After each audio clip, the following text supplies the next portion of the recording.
Recently, I read a book that had a very chilling atmosphere. Like, I was freaked out while I was reading this. I kind of got that feeling like somebody's in the house with me, and like, I don't know, I was being watched. Like that adrenaline rush I kind of get from books sometimes. And it got me thinking, and I decided I kind of wanted to make a video dedicated to books that I've read that have chilling atmospheres because those are some of my favorite books. They don't necessarily have to be horror or thrillers to feel chilling to me. So I'm going to do this in no particular order, but first, let me know in the comments if you have any book recommendations with chilling atmospheres because I would love more reading recs with that kind of a vibe. I can never get enough, honestly. But to start off is the book that I just recently read that made me feel the heebie-jeebies that kind of inspired this video, which is Horrid by Katrina Leno. I loved this book. If you think the cover is freaky, the book itself is just as freaky as that. I think this one's kind of safe to judge it by the cover. I'm not gonna lie to you. This whole story is based off of a creepy poem that the author's mother used to read to her when she was a little girl. And part of the poem is when she was good, she was very, very good. When she was bad, she was horrid. This one has a super spooky atmosphere. It's filled with like haunted house vibes and a ghosty kind of situation. And also the main character kind of questioning whether what she's seeing is actually real or not, which I always love a story like that because it makes you as the reader kind of second guess everything too. So freaking good. I can't recommend this one enough. I rated it 5 stars and I cannot wait to read it again. I literally loved it that much. Hopefully I'm not hyping it up too much, but it was really good and I had never heard of it before, so I feel like it deserves a lot more hype. Next is another book that I finished recently called Midnight on Beacon Street by Emily Ruth Verona. This one takes place over the span of like basically 12 hours, but the author did it in a way that made it so tense. And when I was reading it, if any of my cats made a noise or the AC kicked on or anything like that, I would literally like jump. I was so tense from this book. The one thing I didn't like about it is that it's dual perspective and it kind of felt unnecessary. Sometimes I find that dual perspectives kind of take me out of the story a bit because you're flipping from one character to the other. And that definitely happened in this one. So that's my one complaint about it. But if we're going off of like chilling vibes alone, it definitely delivers. Next on this list is My Best Friend's Exorcism by Grady Hendrix. I felt like I could not make this list without adding this book because it definitely gave me the creeps the whole time I was reading it. I think it's kind of on the gorier side out of a lot of the books on this list, but not like too bad. There's only a few scenes that really kind of made my stomach churn. But as you can see from the cover, this one is set in the 80s and it follows a girl and her group of friends, and one of the friends in the group kind of starts acting weird and may or may not be possessed and need an exorcism. Super freaky. There's one scene in this book where the main character is kind of going through the dark woods by herself. Ooh, I still think about that sometimes, honestly. Next, I have two Stephen Kings on this list. I honestly could have put like a whole whack, but I figured I would narrow it down to just two, and these two are definitely my favorites. I think because they have such a like freaky, chilling atmosphere. So first is Carrie. I'm actually wearing my Carrie shirt too. This one is definitely chilling in the sense that the main character is both the protagonist and the antagonist in a way. You root for her, but she's kind of evil. Very good though. If you've never read it Stephen King before, this is definitely one of the ones that I would recommend starting with because it is super quick. I feel like this one I read in like 1 or 2 sittings, and you can always watch the movie afterwards, which is just as good as the book. Side note, I am talking about the original movie here for sure. And then the other Stephen King that I put on this list is Misery. I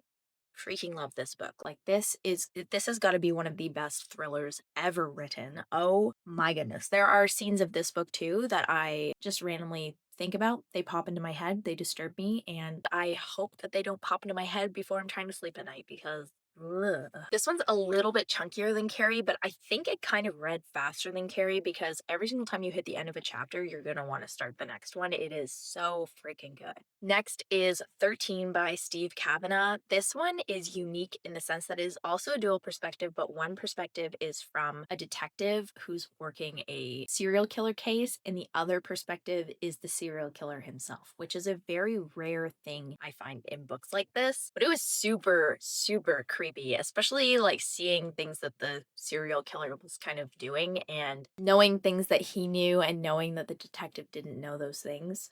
That makes sense. Anyway, really good. And the serial killer actually ends up on the jury of his own trial, but it's not his trial because someone else is being convicted of the crimes he's committed. It was so suspenseful, and it was another one where I would get to the end of a chapter and be like, oh gosh, okay, one more chapter, one more chapter. I think I actually read this one and Misery during a 24-hour readathon, which were really, really good books to pick for a 24-hour readathon because I did not want to stop reading them at all. Next, we have Bunny by Mona Awad. This book is not for everybody, but I will say that the atmosphere is definitely chilling and it kind of feels like an acid trip, or what I would imagine an acid trip to be, because I've never personally had one of those. But it's wild from start to finish. It has a lot of meaning if you really think about it, but sometimes you can't think too hard about it because then you really just won't understand what's going on. You just have to kind of go with the flow with this one, honestly. But if you like weird plots where you're kind of like, what? What is happening right now? This one is definitely for you. It's on the weirder side, I'll give it that much. Okay, now I am not one to normally go out and recommend Colleen Hoover, but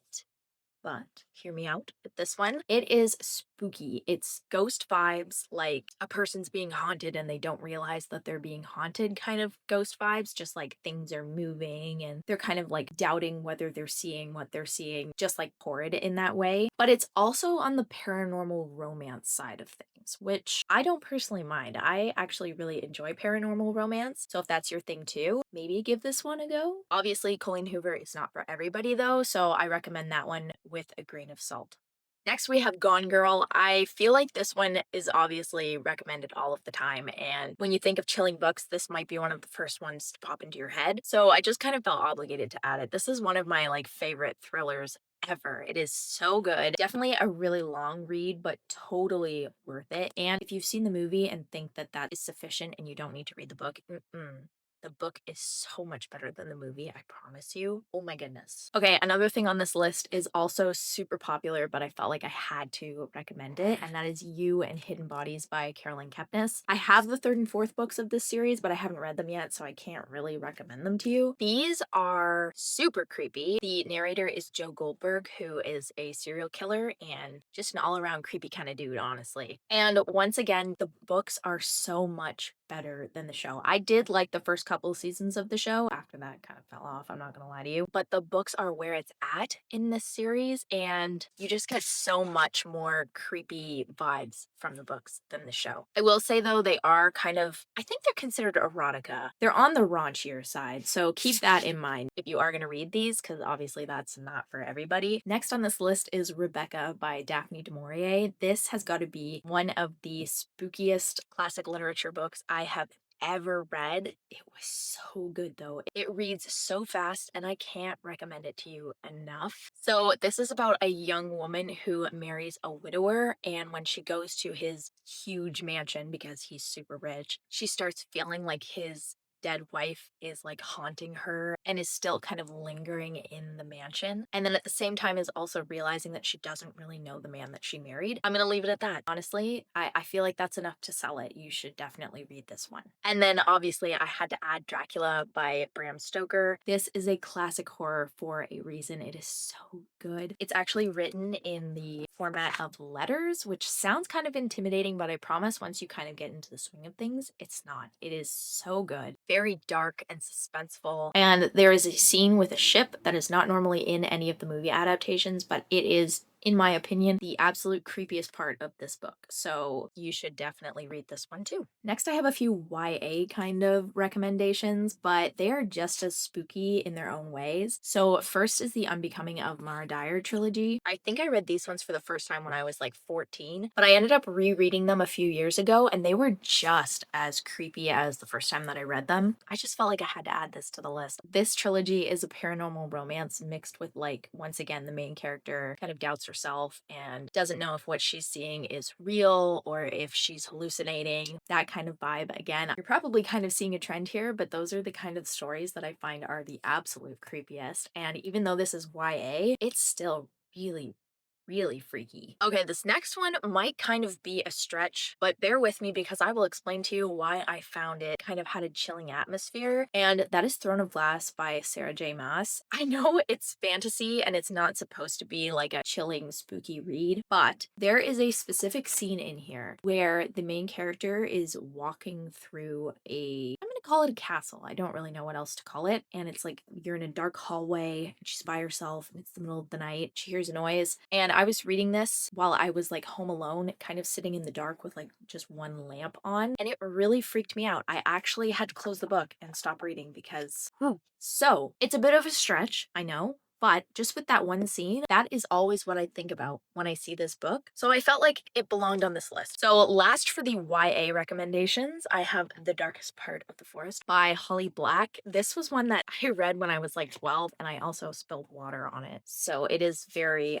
worn looking. I also remember being super freaked out by this because there is like a hedge monster. I don't know, it's like a bush that can consume people. Freaky. Absolutely chilling. And for YA too. Like every time I went for a walk near trees for like a month after I read this book, I was like doing the am I gonna get consumed? This book put those thoughts into my head, so obviously it's creepy and it belongs on this list. And then the last thing on this list is a manga, but I had to put it on it because when I think of chilling atmospheres, I think of Uzumaki by Junji Ito. Obviously it has pictures, so that helps with the chilling atmosphere aspect of it. But this was another one where I could only read like a couple of chapters at a time and then I'd have to stop because it was so creepy. Ugh, it just made my stomach churn and my mind race and my thoughts go to places that I'd rather they not go. But 5 stars, super creepy. And if you're looking for a horror manga, I both recommend this one and don't recommend this one because I don't want to be the person to tell you you should read it and then you find out that it's actually nasty and you wish you had never read it. But also, it's pretty good. But those are all of the books I'm going to recommend that have chilling atmospheres for this video anyway. I definitely have more in my possession that I could recommend, but I feel like this video is probably already long enough and I could go on forever. So I'm going to stop here. And with that, I hope you have a great rest of your week and happy reading.